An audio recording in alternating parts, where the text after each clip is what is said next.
Bonafide Reformer, Episode 9, Behind an X-Post. This week, I replied to a post by Dominic Cummings on X regarding the Southport attacker Axel Rudakubana, in which I remarked, "This is an 18-year-old and they persist in showing photographs of a schoolboy."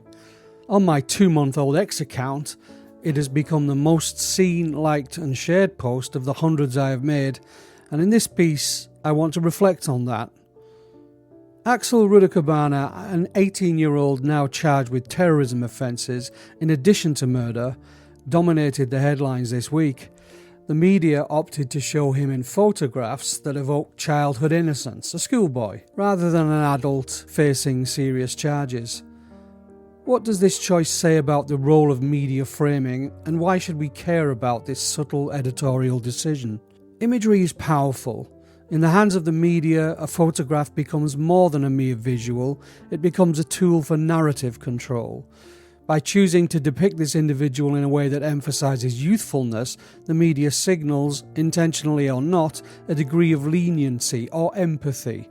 It's as if we're being invited to overlook the severity of the accusation in favour of a more softer, more digestible image of the accused. But such framing isn't innocuous. It shapes our collective consciousness, subtly guiding us towards sympathy where justice might demand scrutiny.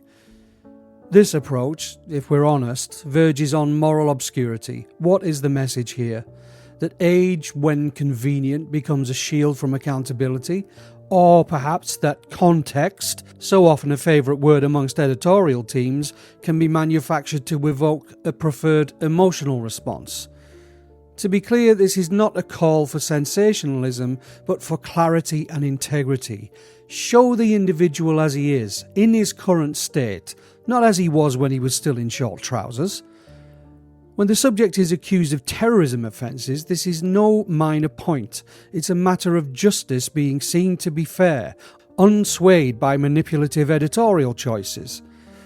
The public's reaction, likes, reposts and shares in the thousands, reveals to me a shared frustration with media choices that seem more about creating perception than conveying truth. People are far from ignorant of the media's tools. They see the way such framing can mitigate or obscure the gravitas of certain charges. To present someone as a child in such a serious context is to play on sentiment in a way that clouds judgment. In an era when trust in media is precarious at best, these choices carry real consequences.